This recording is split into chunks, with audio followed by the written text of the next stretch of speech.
संस्कृत साहित्य क्षेत्रात विशेष करून वैदिक वाङ्मयाच्या संशोधनात आदरानं घेतलं जाणारं नाव म्हणजे प्राध्यापक डॉक्टर सिंधू डांगे. गेल्या सुमारे 50हून अधिक वर्षांपासून डांगेबाईंनी आपलं जीवन वेद साहित्याच्या अभ्यासासाठी वाहून घेतलं आहे. मुंबई विद्यापीठात संस्कृत विभाग प्रमुख म्हणूनही त्यांची कारकीर्द दीर्घ राहिली आहे. अध्यापन कार्य करत असताना संशोधन तसंच विविध पुस्तकांचं लेखन हे बाईंचं संस्कृत क्षेत्राला दिलेलं मोठं योगदान आहे.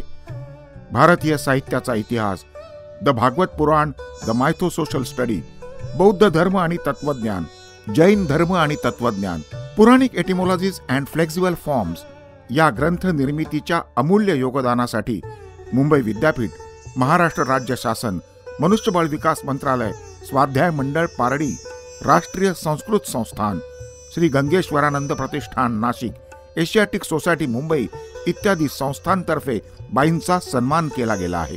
कवी कुलगुरू कालिदास विद्यापीठाने संस्कृत क्षेत्रातील अग्रगण्य मानली जाणारी महामहोपाध्याय ही उपाधी बाईंना प्रदान केली आहे. त्यांच्या संशोधन कार्याचे प्रेरणास्थान म्हणून बाई सरांचा म्हणजे डॉक्टर सदाशिव अंबादास डांगे यांचा आवर्जून उल्लेख करतात. वैदिक साहित्य आणि तौलनिक पुराकथाशास्त्र या विषयातील अग्रगण्य विद्वान म्हणून भारतात तसेच भारताबाहेरही सरांची ख्याती आहे.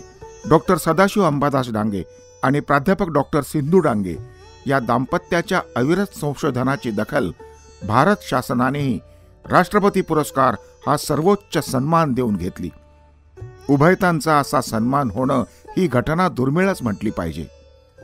बाईंच्या या कार्याचा परिचय सर्वांना करून देण्यासाठी वेद महोत्सवाच्या निमित्ताने बाईंशी साधलेला हा सहज संवाद. वेद म्हटलं की डोळ्यासमोर नाव येतं ते डॉक्टर सिंधू डांगे यांचं, म्हणजे आमच्या डांगे मॅडमचं. आणि म्हणूनच वेद महोत्सवाच्या निमित्तानं बाईंना बोलतं करावं असं मनात आलं आणि म्हणून आज आम्ही बाईंकडे आलो आहोत त्यांच्या संशोधनाविषयी, अध्यापनाविषयी जाणून घ्यायला. नमस्कार डांगे मॅडम. नमस्कार बाई. वेद महोत्सवामध्ये आमच्या दोन्ही संस्थांच्या वतीने मी तुमचं स्वागत करते. खरं तर आमच्यासारख्या विद्यार्थ्यांनी बाईंना पाहिलंय ते मुंबई विद्यापीठामध्ये संस्कृत विभागात एक कर्तव्यदक्ष विभाग प्रमुख म्हणून. खरं तर अशा प्रकारे गप्पा मारायला आपण कधी भेटू असं वाटलंही नव्हतं, परंतु तुमची एवढी मोठी कारकीर्द समजून घेताना मला वाटतं आपण बालपणापासून सुरुवात करूया.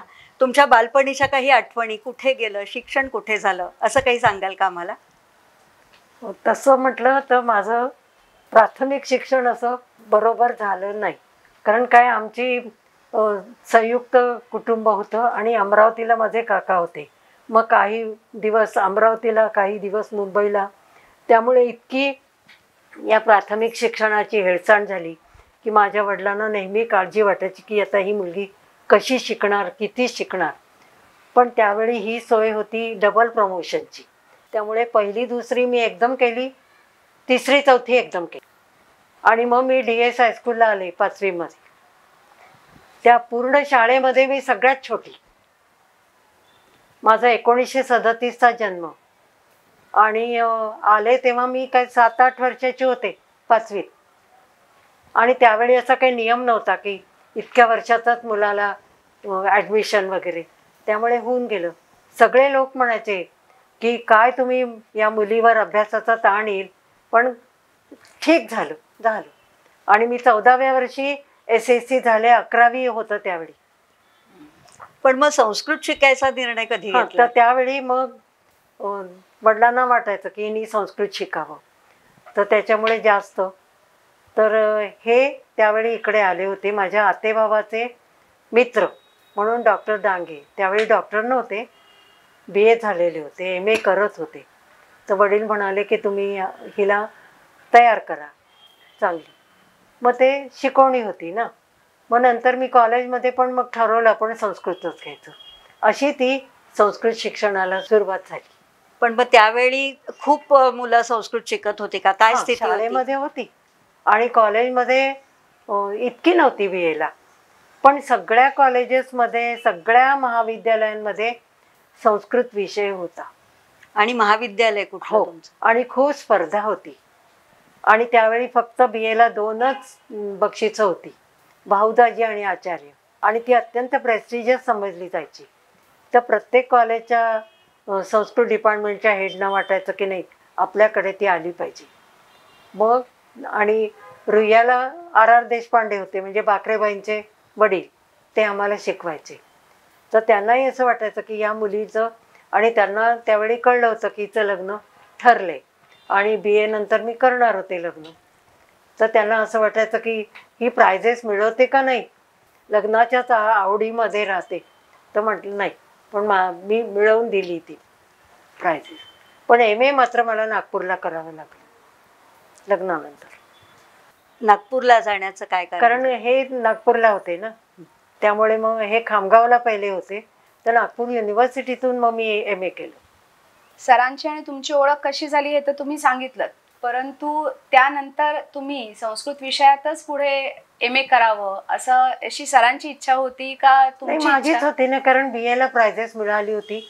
त्यावेळी RR देशपांडे फार नाराज झाले होते माझ्यावर आणि विशेषतः माझ्या पतीवर, की 2 वर्ष झाली, 2 वर्ष हिला इथे ठेवायला काय हरकत होती. पण ते आमचं ठरलं होतं की मी जाणार तिकडे, आणि मग नागपूर युनिव्हर्सिटीतून मी MA केलं. आणि मग कुठला विषय होता MA ला तुमचा? तर MAला म्हणजे त्यावेळी तिथे फक्त साहित्यशास्त्र, त्याला ते साहित्यशास्त्र म्हणायचे, काव्यशास्त्र नाही, तोच घ्यावा लागला. मला वेद किंवा धर्मशास्त्र घ्यायचं होतं, पण ते म्हणाले नाही, आम्ही आमच्या मुलांना फक्त साहित्यशास्त्र देतो. मग ते करावं लागलं ना. पण मला वाटतं तुमची ही आवड तुमच्या PhDच्या विषयात पूर्ण झाली की ते तुम्ही पुराणांवर त्यावेळी केलं. मात्र मी काव्यशास्त्र किंवा साहित्यशास्त्रात केलं नाही, फोक एलिमेंट इन दी भागवत पुराण असा घेतला. कारण फोक बिलीफ्स वगैरेचं मला एकदम आवड होती. आणि ह्यांचं PhD झालं ना त्यावेळी, लिजंड्स फ्रॉम द महाभारत, आणि यांचं ते एकंदर विशाल दृष्टिकोन बघून मलाही असं वाटलं नाही आता आपण भागवत पुराणाचा असाच अभ्यास केला पाहिजे. म्हणून मग मी तो घेतला, आणि मग तो थिसिस म्हणून पब्लिश झाला ना, मायथोसोशियल स्टडी ऑफ द भागवत पुराण. हो, आपण पुस्तकं पाहिली त्याच्यामध्ये त्याच होतं. ते पुस्तक आहेच. आणि मग यानंतर तुमच्या मला वाटतं वेदाच्या अभ्यासाला सुरुवात झाली का? त्याला काय कारण झालं, म्हणजे वेद वाङ्मयाकडे तुम्ही कारण आकृष्ट हा कशा अभ्यास झाला? करताना सुद्धा वेदापर्यंत त्याची मुळं जातात हे यांच्याही अभ्यासावरून मला कळलं आणि मलाही असं जाणवलं. म्हणून मग ब्राह्मण ग्रंथांचा अभ्यास करायला सुरू केला, आणि मग त्याच्यामध्ये खूप रुची वाटली. पण तसं बघायला गेलं तर वेद आणि पुराण ह्या रचनांमध्ये पुष्कळ शतकांचा हो, काळ आहे. हो पण ना. मग ही संगती कशी जोडायची किंवा ही संगती जोडता येते हे तुम्हाला कसं काय जाणवलं? ब्राह्मण ग्रंथांमध्ये तर अर्थवाद होता, आणि नंतर पुराणांमध्ये पण मी जेव्हा हे केलं तर पुराणातल्या खूपशा कथा आहेत, आख्यानं आहेत, ती आपल्याला वेदापर्यंत त्याचं मूळ सापडू शकतं ना. पण म्हणजे तुम्ही असा उलटा प्रवास केला का की पुराणांपासून वेदांकडे, का नाही, एका बाजूने वेदांपासून वेदांपासून आणि पुराणांकडे? भागवत पुराणावर केलं ना, हो, तर बरेचसे घेतले होते मी तिथे, शाप वरदान वगैरे. तर नक्की शापाचं काय आहे आणि कसं काय आपण ते करू शकू, आणि मग त्यामुळे मग वेदामध्ये त्याचं सापडलं ना मला. आता वैदिक साहित्यात वेद, ब्राह्मण, आरण्यक, उपनिषद ही सगळं वाङ्मय आहे, पण मला वाटतं तुमचा विशेष अभ्यास हा ब्राह्मण वाङ्मयावरचा हो. आहे. याचं तर कारण ब्राह्मण वाङ्मय काहीसं वृक्ष वगैरे असं मानलं जातं, परंतु तुम्ही कशा काय त्याच्याकडे आकृष्ट झाला? पण काय झालं की त्याच्या ज्या कथा वगैरे आहेत, तर असं वाटलं या कथा कशा, बरं त्यावेळी गुरुकुल पद्धती होती, म्हणजे तो जो विद्यार्थी जे सुरू करायचा ते विधी मंत्र, आणखीन ब्राह्मण ग्रंथाचं सगळं पारायण. मग असं माझ्या मनाला प्रश्न पडायचा की हे जर निरुपयोगी असेल, निरर्थक असेल, तर ह्यांना का पाठ करायला लावतात, आणि हे का असं म्हणत जातात दिवसभर तेच. म्हटलं त्यात काही अर्थ असला पाहिजे, आणि का असेल. मग मला पूर्वमीमांसेचा मी अभ्यास करताना मला त्यांचा एकवाक्यतेचा सिद्धांत सापडला. एकवाक्यता म्हणजे आपण असं म्हणतो ना, हा माणूस असं बोलतो आता, नंतर तसं बोलतो, काही एकवाक्यता नाही याच्या बोलण्यात. तो तिथून शब्द आलेला आहे पूर्वमीमांसेतून. तर पूर्वमीमांसकारांनी म्हटलं की विधी आहेत ब्राह्मण ग्रंथात आणि हा सगळा जो भाग आहे, गोष्टी आहेत, विश्वास आहे, समजुती आहेत, यांना आपण अर्थवाद म्हणू. पण अर्थवाद सुद्धा महत्त्वाचा आहे. अर्थवाद नसला तर नुसता कोरडा विधी कोण करणार? कोण करणार? आता लहान मुलाला सुद्धा आपण जेव्हा सांगतो, अरे खरं बोल हं, तर रोज रोज असं सांगितलं तर तो म्हणेल आई फार बोर आहे तू. मग त्याला जर गोष्ट सांगितली ना की अरे तो असा मुलगा होता ना, तो खरं बोलत होता ना म्हणून त्याला असं मिळालं, आणि तो खोटं बोलत होता ना त्याला अशी शिक्षा झाली, तर या गोष्टींमुळे ती जी नैतिक एक शिकवण आहे ती पक्की मनामध्ये ठसून जाते. तसंच ब्राह्मण ग्रंथांनी केलं. अमुक एक यज्ञ करावा, का करावा असं नुसतं सांगत बसले तर कोणाचा विश्वास बसणार नाही. बरोबर. जरी सगळा समाज यज्ञ अभिमुख होता तरी किती जणांचा विश्वास बसणार? म्हणून मग या गोष्टी आल्या. तर गोष्टी महत्त्वाच्या आहेत. नुसत्या गोष्टी नाही, त्याला जर विधीची जोड असली तर महत्त्वाच्या. नुसता विधी महत्त्वाचा नाही, त्याला जर ह्याची जोड असली अर्थवादाची तर उपयोग आहे. असं करून करून मग मी ते अर्थवादातून आणि मग मला त्याच्यातून सांस्कृतिक इतिहास कळला. इतक्या समजुती आहेत, इतक्या चालीरीती आहेत, अशा गोष्टी आहेत, तर त्याच्यामुळे मग कल्चरल स्टडी केला. आम्हाला ह्याचं एखादं उदाहरण सांगते सांगा ना. ना बाई. आता याच्यामध्ये आहे की चित्रा नक्षत्रावर यज्ञ करावा. कोणी ज्या यजमानाला वाटत असेल की आपला शत्रू मरावा, आपल्या शत्रूचा नाश व्हावा, त्यांनी चित्रा कॉन्स्टेलेशन जे आहे नक्षत्र त्याच्यावर यज्ञ करावा. आता हे कोण विश्वास ठेवणार? मग गोष्ट आली कशी, असुर स्वर्गाला जाण्यासाठी एक मोठा मिनार म्हणतो ना आपण, असा तो करत होते. असा मोठा पिलर बांधत होते, स्तंभ करत होते आणि विटा विटा रचून. इंद्राला असं वाटलं अरे हे जर खरंच आले तिथे तर सगळ्या देवांना धोका येईल आणि मला पहिल्यांदा, कारण तो राजा ना. मग तो आला ब्राह्मणाचा वेश घेऊन, म्हणाला माझी पण वीट ठेवता का हो इथे? तर असुर बिचारे, असुरांचं वर्णन कसं आहे की ते बलशाली आहे पण मूर्ख आहे, असंच आहे, आणि त्यांना कोणी बनवू शकतं. तर तो आला आणि म्हणाला माझी वीट ठेवता का? ते म्हणाले हो.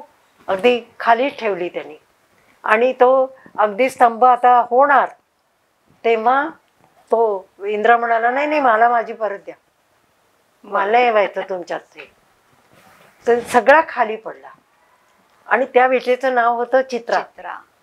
आणि म्हणून चित्रा नक्षत्रावर यजमानाने यज्ञ करावा म्हणजे त्याच्या शत्रूंचा नाश होईल. आता चित्रा वीट आणि चित्रा नक्षत्र कुठे संबंध आहे?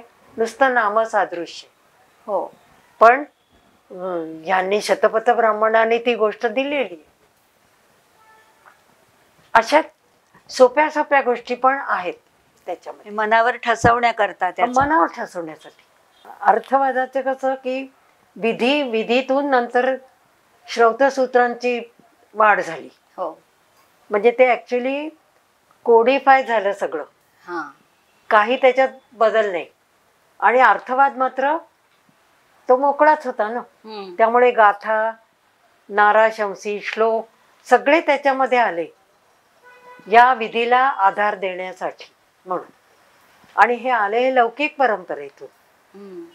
ही काही मंत्र परंपरा नव्हती, ही सूत परंपरा होती. सूत म्हणजे आपण नुसता सारथी म्हणतो तसं नाही. तर आताचा क्रॉनिकलर किंवा जर्नलिस्ट असतो ना, ठिकठिकाणी जाईल, सगळ्या बातम्या गोळा करेल, अर्थात काही पदरचईट सांगेल, पण असे सूत होते ना तिकडे, आणि राजाच्या अत्यंत जवळचे होते. सगळं महाभारत सुद्धा सूतांनी सांगितलेलं आहे, सूतांनी सांगितलेलं आहे. तर ह्या अर्थवादाच्या ह्याच्यातून इतका कल्चरल स्टडी तुम्हाला करता येतो. प्राचीन भारतीय संस्कृतीचा इतिहास त्यातनं उलगडत जातो. कशा समजूत होत्या, कशा काय होतं. आणि आता मी माझं थोडंसं सांगते की पांडुरंगी म्हणून अत्यंत बेंगलोरचे द्वैत वेदांताचार्य होते. आत्ता 100वे वर्ष लागल्यावर गेले ते. तर ते तर पूर्वमीमांसेचे मुख्य अध्वर्यू. पण त्यांनी माझा एका सेमिनारमध्ये हा पेपर ऐकला आणि मला म्हणाले, इतके वर्ष मी पूर्वमीमांसेचा अभ्यास करतो, पण अर्थवादातून इतका सांस्कृतिक इतिहास मिळेल अशी मला कल्पना नाही आली. आणि आता आत्मस्तुतीचा दोष पत्करून पण सांगते, त्यांनी परस्पर माझं नाव राष्ट्रपती पुरस्कारासाठी सुचवलं. आणि जेव्हा तो जाहीर झाला तेव्हा मला कळलं की आपल्याला मिळाले. म्हणजे अशा या अभ्यासाचं मला मिळालेलं लौकिक दृष्टीने बक्षीस, पण माझ्या मनाला झालेलं समाधान आहे, अजूनही समाधान आहे. मला असं वाटतं तुम्ही निरपेक्ष बुद्धीने त्या वाङ्मयावरच्या प्रेमाने काही हे सगळं केलं म्हणून. आता श्लोक सुद्धा आहेत ना काही काही. तर एक राजा आहे, तो पृथ्वीचं दान करायला निघतो त्याच्या ऋत्विजाला. पृथ्वी लगेच येते, ती म्हणते, ए माझं नाव दान कोणाला करायचं नाही हा, नाही तर मी पुन्हा समुद्रात बुडून जाईल. हा श्लोक म्हटलंय. पण सायणाचार्य म्हणतात काही काही श्लोक म्हणजे मंत्रच आहेत, इतके महत्वाचे आहेत. ब्राह्मण वाङ्मयाविषयी तुम्ही कितीही बोललात बाई तरी कमी आहे, कारण तुमच्याकडे भरपूर काही ब्राह्मण वाङ्मयाचा तुमचा अभ्यास झालेला आहे. परंतु या वाङ्मयाचा अभ्यास तुम्ही इतरही अनेक पद्धतीने केलात, म्हणजे प्रतिकात्मकता विशेषतः, तर त्याविषयी पण आम्हाला जाणून घ्यायला नाही. आवडेल. म्हणजे काय होतं की त्याच्यात सिम्बॉलिझम पण खूप आहे ना, प्रतिकात्मक. आता ब्राह्मण ग्रंथामध्ये सूर्य आपल्याला माहित नाही, पण सोन्याचा असा एक प्लेट ठेवतात तिथे, तबकडी म्हणा काय म्हणा, असं हे थाळी, आणि म्हणतात त्याला उद्देशून की तो वर झगमगतोय ना, त्याचं आम्ही रूप करतोय इथे. आता सूर्य कसा आणणार आपण खाली, मग त्याचं प्रतीक म्हणून सोनं आणायचं. जसं आपण सत्यनारायणाच्या पूजेत त्या छोट्या छोट्या सुपाऱ्या ठेवतो आणि म्हणतो की नवग्रह स्थापन आहे, आपली इच्छा आहे की नवग्रह यावे पूजेत, कसे येणार, मग आपण ते प्रतीक ठेवतो. तसं हे सिम्बॉलिझमचा पण अभ्यास झाला माझा खूप. त्यामुळे मिरर विषयी पण लहान बाळ जेव्हा आपण बाहेर काढतो तेव्हा त्याला सूर्य दाखवतो आणि तो विधी असतो की महिन्यानंतर बाळाला बाहेर न्यायचं. आणि मग आरसाही दाखवतो त्याला ना, आरसा दाखवतो. तर आरसा हे प्रकाशाचं तेजाचं प्रतीक आहे ना, त्यामुळे मिररचा सिम्बॉलिझम आला. आणि हा वर सुद्धा वधूला छोटा आरसा देतो. म्हणजे हे सगळं तेजाचे हे सगळी प्रतीक आहे. ते आता ते कसं आणणार आपण, म्हणून मग ही प्रतीक आली. ह्या सगळ्या विधींचं पुराणांमध्ये जी व्रत आली त्याच्याशी सुद्धा आपल्याला साम्य दिसतं ना. म्हणजे अर्थवाद आहेत तसे आता सत्यनारायणाची कथा आहे, सगळे पूजा झाल्यावर कथा सांगितली जाते. पुराणांमध्ये सुद्धा जे आहेत ना ते बरेचसे अर्थवादच म्हणावे लागतील आपल्याला, खरं सांगायचं म्हणजे. आता परीक्षिताचा हे आपले शाप आणि वर आहेत ना, ते सुद्धा खरं सगळे अर्थवादच मानावे लागतील. म्हणजे ऐतिहासिक सत्य त्याच्या आतमध्ये दडलेलं आहे. उदाहरणच एक देते. परीक्षित, त्याला नागदंश झाला आणि तो गेला, माहिती आहे परीक्षित म्हणजे, आणि इंद्रप्रस्थाचं राज्य होतं त्याचं. तर कथा बघा कशी आहे की तो जातो शिकारीला आणि थकला भागलेला असतो. शमीक नावाच्या ऋषींच्या आश्रमात जातो. ते ऋषी ध्यान करत असतात. राजाकडे काही त्यांचं लक्ष नसतं. राजाला खूप राग येतो, म्हणून मग एक मेलेला साप त्यांच्या गळ्यात टाकतो. तो नाहीतरी तुला कळत नाही ना, घे. मेलेला सर्प टाकतो आणि मग राजा जातो. तिकडून ऋषींचा मुलगा येतो. त्याला इतका राग येतो की आपल्या वडिलांचा असा अपमान झाला, म्हणून तो म्हणतो की 7 दिवसाच्या आत हा राजा सर्पदंशाने मरेल. हा शाप दिलेला आहे. आता मग ते 7 दिवसामध्ये राजा मग भागवताचं सगळं ऐकतो, सगळं पुराण आख्यानं वगैरे अशी, आणि मग मोक्ष. आता हा शाप आहे. आता हे खरं मानायचं नाही मानायचं. आणि मग परीक्षिताच्या मुलांनी पुढे जनमेजयाने सर्पसत्र केलं.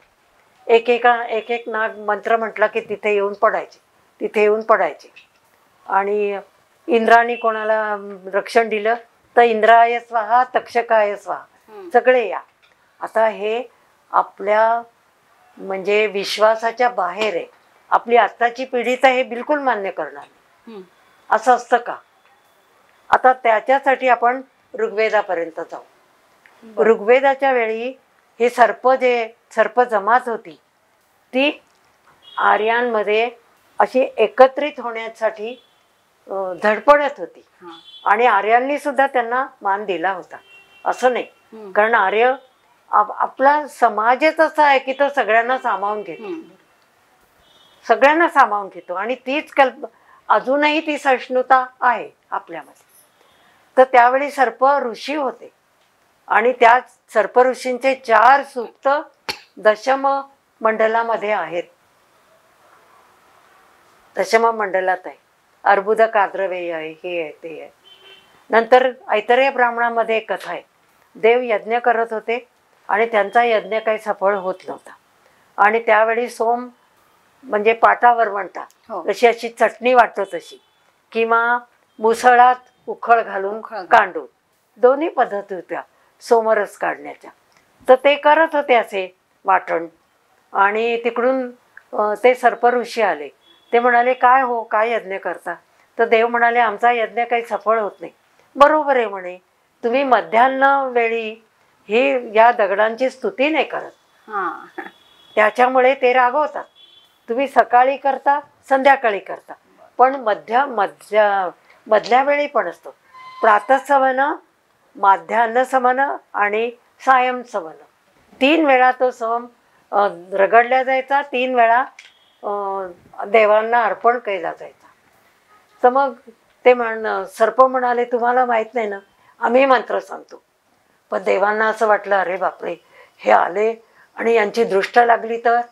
म्हणून त्यांनी त्यांचे डोळे आणि हे सगळं बांधून टाकलं.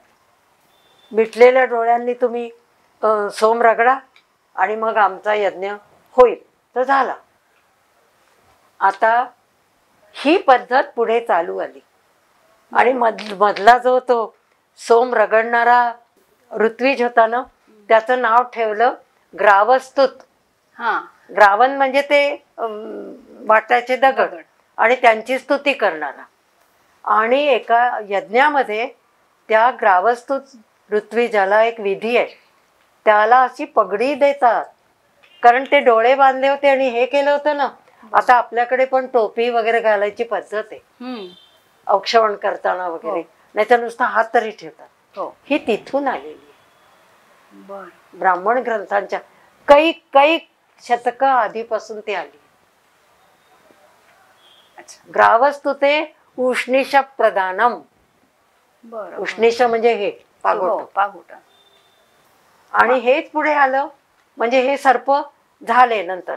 आणि महाभारताच्या काळी तर सर्प ट्राईब मग ती पुढे नाग ट्राईब झाली. ती सगळी सामावून गेली. अर्जुनाने नाही का उलुपीशी लग्न केलं होतं ती नागकन्या होती. आणि भीमसेनाचे सुद्धा कोणीतरी पणजोबा खापर पणजोबा ते सर्पवंशात नागवंशात होते. आणि नाग म्हणजे आपण सरपण म्हणतो तसं नाही. नाग जमातीचे लोक. जेव्हा आपण नाग माणूस आणि नाग सर्प एकत्र केलं आयडेंटिफाय केले तेव्हा मग नाग माणूस गेला सर्प आहे. म्हणजे परीक्षा. आणि एक लोककथा आहे पंजाबामध्ये की या परीक्षित राजांनी बासुकी नाग होता त्याची मुलगी पळवली. नागकन्या पळवली आणि म्हणून नाग चालून आले आणि इंद्रप्रस्थात जाऊन परीक्षिताची हत्या केली. हे हिस्टॉरिकल फॅक्ट आहे. परीक्षिताची हत्या कशी झाली? नागांना त्यांनी दुखवलं म्हणून. पण मग त्याचा शाप झाला. म्हणजे शाप हा अर्थवाद आहे. या सगळ्या तुमच्या उत्तरातनं 2 प्रश्न म्हणजे सहजच आले की तुम्ही आता पंजाब मधल्या लोककथेविषयी बोललात. तर म्हणजे आता ब्राह्मण वेद हे धार्मिक वाङ्मय झालं अगदी पुराण सुद्धा. पण त्याला ह्या लोककथा जोडून घेणं किंवा अगदी तुमच्या पुस्तकात आम्ही पाहतो की परदेशातल्या लोककथा परदेशातले विधी ह्याचंही साम्य भेद तुम्ही आपल्या पुस्तकातनं वेळोवेळी दाखवत असता. तर ही संगती कशी लावली किंवा हे कसं हे लक्षात मात्र आलं की मला कंपॅरेटिव्ह मायथॉलॉजीचा कोर्स मी 1990 साली सुरू केला. तो अर्थातच माझे पती डॉक्टर डांगे यांच्या प्रोत्साहनाने. कारण त्यांना खरं सांगायचं ना, हेडशिपची फार 2-3 वर्ष मिळाली. हां त्यामुळे त्यांचे जे सगळे प्लॅन्स होते ते मी करू शकले. ती एक परमेश्वराची कृपा. कारण मी 13 वर्षे हेड होते आणि नॉनस्टॉप हेड होते. तेव्हा रोटेशननी पण हेडशिप नव्हती. त्यामुळे जे काही मला होते ना ते मी सगळं करू शकले. तर कंपॅरेटिव्ह मायथॉलॉजीचा कोर्स केला. तो मी शिकवत होते, हे शिकवत होते. नरिमन म्हणून आहे ते शिकवत होते. डॉक्टर बेडकर म्हणून होते, इस्माईल युसुफ कॉलेजचे प्रिन्सिपल, ते शिकवत होते. अशी सगळी सिनियर मंडळी शिकवायला होती. त्यावेळी मग आता नासदीय सूक्त आहे आपल्याकडे. नासदीय सूक्तात कसं आहे की नो सदासित नो न असतासित. आणि मग काय होतं, अंधकार होता, सगळीकडे अशी पोकळी होती. आता हे सगळं शिकवताना मग कंपॅरेटिव्ह मायथॉलॉजीमध्ये असे कितीतरी आहे. सगळ्या या संस्कृती आहे ना त्या अशाच आहेत, पाण्यातून आलेल्या आहेत, काही नसताना आलेल्या आहेत. आता माझं नवीन पुस्तक प्रसिद्ध झालं, इन सर्च ऑफ इटर्निटी, म्हणजे अनंताचा शोध. सृष्टी कुठून आली याची आपल्याला हे असते. सृष्टी कुठे जाणार, माणूस कुठे जाणार माहीत नसतं, पण आपल्याला त्या अनंताची ओढ असते. म्हणून हेच नाव दिलं मी, in search of eternity, myths of creation and afterlife. तर कित्येक सगळ्या या जुन्या संस्कृती आहे ना, तर सगळ्यांमध्ये हे आहे की पाण्यातून आली पृथ्वी, नाही तर कुठून आली माहीत नाही. आणि केव्हा आली त्याचा कालखंडन देता येणार नाही. ते काही घड्याळांनी मोजण्यासारखं नाही. Timeless time. बरोबर, टाइमलेस टाइम हेच त्याला तोच शब्द प्रयोग करतो. बरोबर. याच तुमच्या आधीच्या उत्तरात आणखीन एक गोष्ट पुढे आली की हा इतिहास आहे असं तुम्ही म्हणालात. म्हणजे पंजाब मधली जी लोककथा सांगितली त्या तुम्ही म्हणालात की हा इतिहास आहे. साधारणपणे भारतीयांवर अशी एक टीका होते की त्यांनी इतिहास कधी नोंदवून ठेवला नाही. अगदी छान प्रश्न विचारला. हो, कारण इतिहास नाही भारताने आपल्याकडे. इतिहास असा नाही, ते आपल्याकडे सूत परंपरा आहे. सगळी ही आख्यानं जपून ठेवायची. आणि हरिअप्पा म्हणून होते, फार फार तरुणपणे वारले ते. त्यांनी डॉक्टरेट केलं डेक्कन कॉलेजमध्ये.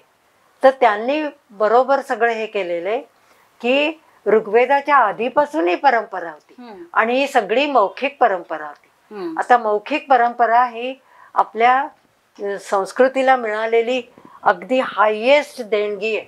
हो, खरं तर हे पहिलं आश्चर्य जगातलं म्हणायला हवं. जगातलं आश्चर्य, हजारो वर्ष की आजही ऋग्वेद मौखिक परंपरा कशी आपण जपून ठेवलं हे वाङ्मय. आता हे इराक आताचा, त्यावेळी मेसोपोटेमिया, त्यांच्याकडे काय होतं तर टायग्रिस युफ्राटिस मधून गाळ यायचा, त्याच्या त्या विटा करायच्या, त्याच्यावर कोरून काढायची. हो. आणि मग एका राजाने खूप मोठी लायब्ररी केली, 2,20,000 विटा अशा. दुसऱ्या राजाने स्वारी केली, सगळ्या फोडून टाकल्या. गेलं वाङ्मय. आपलं असं नाही, आपलं मौखिक आहे. गुरु शिष्य, शिष्याचा शिष्य, आणखीन कोणी. त्यामुळे एक माणूस जरी गेला तरी आपली परंपरा आहे. म्हणून पण मग इतिहासाच्या नोंदीविषयी ती जी तर ही जी आहे सूत परंपरा, सूतांनी मौखिक रीतीने ही सगळी आख्यानं जपून ठेवली आणि जिथे जिथे जायचे तिथे सांगायचे. आता महाभारत उघडा तुम्ही, अगदी सुरुवातीचा भाग आहे तो. उग्रश्रवस आहे तो सूत, आणि ते ऋषी विचारतात, म्हणतात अरे तू तर सगळीकडे फिरतोस, आम्हाला सांग ना जरा काही काही नवीन. तो म्हणतो थांबा सांगतो. आणि मग तो एक एक आख्यान सांगतो. आणि सबंध महाभारत हे आख्यानांनी भरलेले, ते उग्रश्रवसच्या तोंडी आहे. हाच आपला इतिहास आहे. कशाला साल आणि तारखान हे कशाला हवे. आमचा इतिहास असा जिवंत आहे. बरोबर, तो नैतिक मूल्य सतत सांगण्यासाठी. आणि त्याचा तुम्हाला सांगते, आता मध्ययुगीन काळात फ्रान्समध्ये त्यांची महाकाव्य होती. मध्ययुगीन काल, आपला तर पूर्वी आहे. तर तिथे हे असे सिंगिंग बार्ड्स असे होते, ठिकठिकाणी जाऊन गायचे. महाकाव्यातले उतारे असे किल्ल्यांमध्ये जाऊन म्हणायचे आणि अशी त्यांची महाकाव्य जिवंत राहिली फ्रेंचांची. आपलं तर किती जुनं आहे हो. आणि तसंच्या तसंच राहिलेलं. आणि ती कथनशैली खूप सुंदर आहे ना. म्हणजे आजही रामायण महाभारत म्हटलं की आबाल वृद्ध त्यात रंगून जातात. म्हणजे मग ते सिरियल माध्यमातून असो, बरोबर, कार्टून मधनं असो, पण आनंदाने लोक आणि सूत परंपरेला म्हणून सूत म्हणजे नुसता सारथी नाही, तर राजाच्या जवळचा माणूस येतो. मला वाटतं काळाच्या म्हणजे तारखांमध्ये बांधून न ठेवण्यासारखा इतिहास व्यासाने आणि कधी आले सांगितला. काय आले सांगता येत नाही, पण आहे आमच्याकडे आहे. बरोबर. म्हणजे तारखांपेक्षा आपण मूल्यांना जास्त हो तेच सांगते ना. बाई, तुम्ही ब्राह्मण वाङ्मयाविषयी बोलताय म्हणून 2 प्रश्न विचारायचा मोह मला होतोय. तो हा की कितीतरी भाग ब्राह्मण वाङ्मयातला अनाकलनीय वाटतो, किंवा असाही एक प्रश्न मनात येतो की ब्राह्मण वाङ्मयात विधी अर्थवाद सगळे आहेत, पण मग तत्वज्ञानाचा भाग कुठे येतो का? आपण ते शोधावं लागतं. कसं सांगते मी तुम्हाला. आता अग्निचयन विधी करतात म्हणजे हो. 5 थरावर ती वेदी करतात आणि मग वर अग्नी असतो. हो. ओके. तर आता देवांनी ते केलं, देव सफळ झाले. मग तिकडून मृत्यू आला. तो म्हणाला हे तुम्ही करून तुम्ही अमर व्हाल आणि माणसांना शिकवलं तर माणसं पण अमर होतील, मग माझा शेर कुठे? मग देव म्हणतात की नाही, अरे फक्त हा विधी करतील ना ते अमर होतील. बर. आता हे ब्राह्मण ग्रंथाचे तत्वज्ञान. पुढे उपनिषदात हात घेतलाय बघा, की चांगलं काम केलं की चांगली गती मिळेल, वाईट काम केलं की तो पापी होईल. हीच कल्पना आहे ती. बर. कल्पना तीच आहे ना. हो. आणि मुख्य म्हणजे ब्राह्मण ग्रंथामध्ये हे आहे की जेव्हा तो हा यज्ञ करतो तेव्हा लगेच त्याला फळ मिळेल असं नाही, तर त्याच्या नावावर काहीतरी अदृष्ट किंवा अपूर्व असं इकडे जमा असायला हवं. अदृष्ट किंवा म्हणजे तसं म्हटलं तर निष्काम कर्मच झालं ना. हो. त्यावेळेपुरतं निष्काम कर्म झालं. तो जेव्हा जाईल तेव्हा मिळेल ना त्याला. हो. आणि तेच गीतेने पुढे निष्काम कर्म म्हणजे केवढा तरी कर्मयोग डेव्हलप केला. आणि पूर्वमीमांसेत पण ह्या संकल्पना आहेतच ना, अदृष्ट आणि अपूर्व. हो ते आहेत, पण ब्राह्मण ग्रंथांनी पण त्या घेतल्याच ना पुढे. हो, म्हणजे तिथूनच पूर्वमीमांसा तत्वज्ञानामध्ये त्या आल्या. म्हणजे हाच तत्वज्ञानाचा मुख्यतः भाग की जो कर्माशी जोडलेला आहे. म्हणजे एका अर्थी कर्माचं तत्वज्ञान प्रामुख्याने ब्राह्मण वाङ्मयात सूचित केलेलं आहे. म्हणजे आता तुम्ही हे तसं शोधायला आहुती तो घालतो, आहुती देतो ना, तर आहुती म्हणजे आ प्लेस वयती बोलवणे, आवाहन करतो ना आपण. तर हा जातो यजमान, तेव्हा त्याला शरीर नसतो ना वर गेला की, कारण आपल्या दृष्टीने आत्मा अमर आहे. तो गेला तर तो शोधत बसतो. मग ती आहुती येते म्हणणे, अरे तुला तुझं शरीर हवंय का? हे मी आहे ना तुझं शरीर. तू त्या आहुती दिल्या होता ना, ते मी तुझं शरीर आहे. म्हणजे केल्याचं फळ मिळणं. म्हणजे हे अगदी बीजरूपाने ही आहेत तत्वज्ञान. म्हणजे कर्मसंकल्पनाची बीजरूपाने म्हणायला हवी. अगदी आहे. कर्मसंकल्पनेतली सगळीच तत्व दिसतात आणि ते ऋग्वेदापर्यंत आपल्याला नेता येतं. ऋग्वेदात पण असे काही संदर्भ आहेत. कारण काय की ते पितृसूक्त आहे, तुम्ही शिकवलं असेल पहा. हो. 10-14. तर त्याला त्या मृत याला म्हणतात हित्वाय अवध्यम. हे जे तुझं काय वाईट शरीर आहे ना, त्याच्यात काही दोष आहे. अवध्यम पुन्हा अस्तम आ इही, पुन्हा या घरी परत ये. म्हणजे पुनर्जन्माची कल्पना आहे. आता मॅकडोनल यांनी काय एही म्हणजे खरं म्हणजे पदपाठामध्ये आ आणि इही 2 शब्द वेगळे केलेले आहेत. पण मॅकडोनलनी एही म्हटलं. जा मग कुठे जा नाही, ये. पूर्ण अर्थच बदलला. अर्थच बदलला ना. तर हे जरा बघून घ्यावं लागतं एवढं. आणि मोठ्या मोठ्या माणसांच्या कडून सुद्धा चुका होतात. उद्या माझ्याही हातून झाल्या होतील, पण आपली चूक आपण दुरुस्त केली पाहिजे एवढं मला कळतं. तुम्ही आता उदाहरण दिलं आ एही, आ इही आणि एही ह्याचं, तर ही संशोधकाची दृष्टी आहे. तर ही कशी तुमची डेव्हलप झाली का? ती अभ्यासातून होत गेली? अभ्यासातून होत गेली. बर. आणि कधी कधी आपल्या चुका आपल्याला कळतात ना, हम्म. अरे आपण हे वाचायला पाहिजे. हम्म. विशेषतः आता कम्पॅरेटिव्ह मायथॉलॉजीचा कोर्स झाल्यानंतर खूप दृष्टी विशाल झाली.